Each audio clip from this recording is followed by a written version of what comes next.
How to find peace of mind. Peace you don't have to find. Peace is within. You just have to still the mind.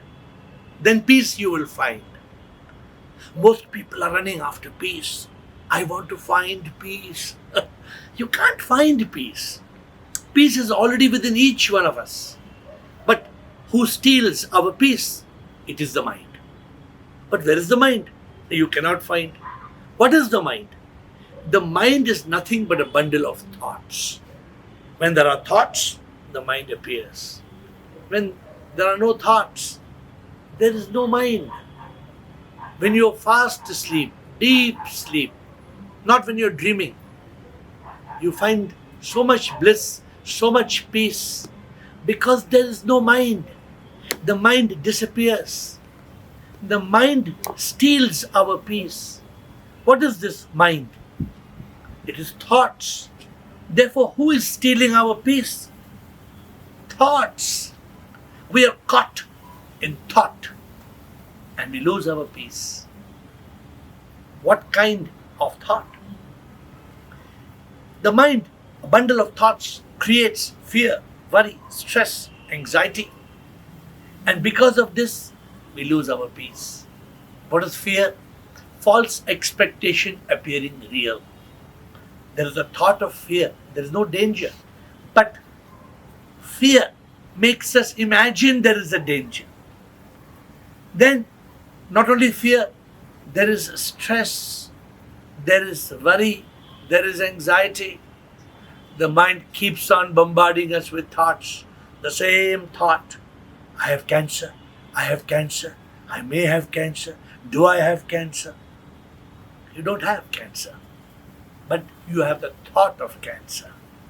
You have a symptom of cancer. But there is stress. There is worry. What is worry? Overthinking. Overthinking. What is stress? Repeated thought. Repeated thought. Because of these thoughts, we lose our peace of mind. We lose our peace of mind because of the mind. There's not just fear, worry, and stress. There are anxiety attacks. But all this comes from the mind. And the mind is nothing but thought. So how do you find peace? Stop thinking. How do you stop thinking? You can. Just like you can stop talking, walking, eating. Stop thinking. You see, thoughts, they don't knock at the door. They come uninvited and they smash us on the floor. We must push them out and shut the door. Then we will find peace. Peace comes from a state of consciousness. What is this consciousness? It is a state of thoughtlessness. People think it is mindfulness, but the word is deceiving. Being mindful actually means making the mind empty. You become mindful, you become aware, you become the witness of the thought. You watch the thought. There's a thought, you watch it, you catch it, you latch it. You latch the thought, you latch the mind. This is the way peace you can find. Peace is nothing. Have you seen a still lake? That lake looks so peaceful, so much tranquility.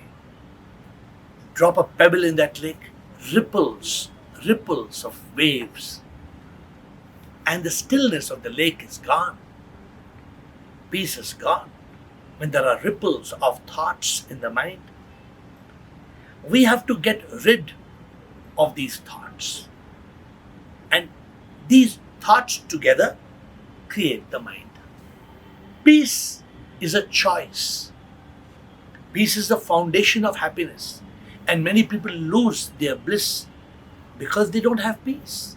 Imagine somebody is celebrating joy, pleasure, bliss. Suddenly there's an announcement and you lose your peace. All the happiness disappears. Because peace is the foundation on which happiness is built. If you remove the foundation of peace, the happiness will crumble. It will be destroyed. Therefore, our biggest treasure, our most precious possession is peace. We should not lose our peace. And who steals our peace? It is the mind. Who can retain peace? Me. I. Who is that I? Not this body. Not the mind and ego that says me. I am the consciousness of the soul. When we realize we are that divine consciousness, that soul, spark of unique life, then nothing matters. This body will die. We worry about death. Why? Why should we worry about death? Every body has to die. But you won't die, and I won't die. If only we realize we are immortal souls. We are birthless, deathless souls. Why do we lose our peace? Because of the ego. The ego is always worrying about me. I am this body, I am the mind, I am the ego. This identity of I. This is caused by the ego. When there is a realization that I am not I, where is the need to worry? Where is the need to fear? Where is the need to have stress and anxiety? We have to learn to discover the truth. People call it self-realization. But this realization of the truth and the consciousness of this truth leads us to a state known as Ananda. Sat Chit Ananda. Sat Chit Anand means when you have consciousness of the truth, you experience bliss. There is no worry. Somebody rightly said, why worry? There is no need to worry. If there is no problem, then there is no need to worry. And if there is a problem, there is no need to worry. And why? Because if there is a problem, either you can do something about it, then there is no need to worry. And you can do nothing about it, still there is no need to worry. Why worry? And lose your peace. This is because of the mind, because of thoughts, because of ignorance. What causes me, the mind and the ego? It is ignorance. What is this ignorance? Ignorance that I am this body. Was this body there when I was conceived 9 months before my birthday? No. Body came later. Will this body remain forever? No. This body will die. Then why cry?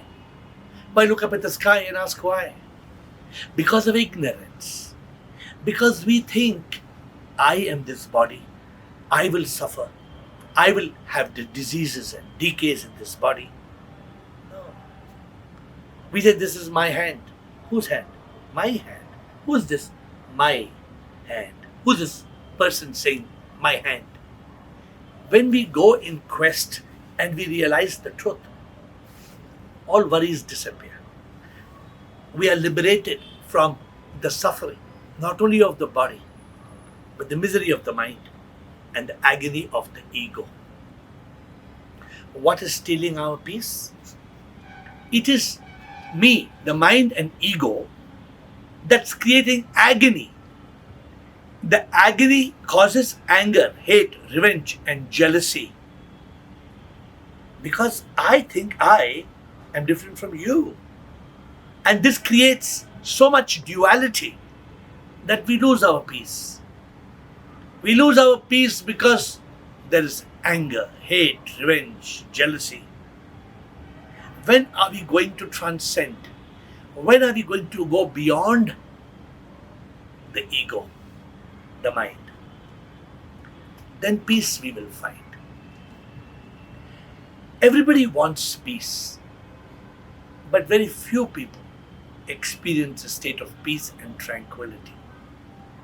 Somebody was telling me earlier, there was life, and in life, there was little tension. Today, there is tension, and in tension, there is little life. That is called nep. Nep is negative energy that creates poison. When our thoughts are toxic, when our thoughts are nep, we cannot have peace. We have to flip over from nep to pep. Nep, negative energy, poison, to pep, positive energy, power. When you move from thoughts like fear, worry, stress, anxiety, anger, hate, revenge, jealousy, pessimism, and you move to thoughts like faith, hope, love, enthusiasm, compassion, forgiveness, courage, confidence, optimism, then what happens? The negative, toxic, poisonous emotions, thoughts, feelings, they disappear. The positive energy appears. When this happens, peace finds its place. And on the foundation of peace, there is happiness. Unfortunately, we don't realize that happiness is not pleasure. Therefore, we let the mind, M-I-N-D, create miseries because of ignorance and negativity and desires. If we want peace, we should live like a monk, master of the mind. Only in yoga, no desires, and transcending karma. When you are a monk, you're so peaceful. Somebody asked me, how can I be a monk? I want peace. And I told him, you can either be a monkey or a monk. He didn't understand. I said, the mind is a monkey. It's constantly jumping from thought to thought to thought to thought. If you want to be a monk, look at the word monkey. It's got a tail, E-Y. Cut the tail. What is this tail, E-Y? The tail of the monkey mind is ever yelling, so much noise, ever yearning, so much desire. We have to let go of this ever yelling, ever yearning. And also the ego. You have to let go of the ego in you. The ego in you, the I in you, is creating this monkey mind. If you cut off the ever yelling, ever yearning ego in you, you drop the ego in you, you drop this tail of the monkey, you become a monk. And a monk is always peaceful. Therefore, to put it together, peace is a gift to every human being. Peace we don't have to find. Peace is within. Still the mind. Still the mind. When you still the mind, you kill the mind. When you still the mind, you reach that state of consciousness. You reach that state of thoughtlessness. In that state of thoughtlessness, the intellect shines. When the intellect shines, the mind is destroyed. Otherwise, the mind becomes a boss. It rides our life horse. It gallops into misery and stress and fear and worry. But if you live in a state of consciousness, if you control thought, then you are in that state of peace and tranquility. And in that state of peace and tranquility, you will find happiness. Therefore, peace is not a complicated subject. We are running behind peace like that little kitten that was trying to catch its tail, going round and round, trying to catch its tail. Because somebody told that little kitten that your tail is your happiness. And we are trying to run behind happiness. But the mother of the kitten told that little baby kitten, I don't run behind my tail. I just walk and my tail follows. Peace will follow you. Happiness will follow you. If only you are still. If you tame the monkey mind and make it a monk. If you stop this ever yelling, ever yearning, and the ego in you, drop them. Try to be in a state of consciousness. Activate the intellect. Let there be thoughtlessness. Stop thinking. Reduce your MTR, your mental thought rate, which can be 50 thoughts a minute, up to 50,000 thoughts a day. Spend time in silence. Spend time in meditation. Spend time in shutting off your senses. Try to be in a state of peace. And peace you will find. Peace is not a product in a supermarket. Peace can't be got online shopping. Peace is within. You can have peace. Just still the mind. Still the mind. Kill the mind. Peace you will find.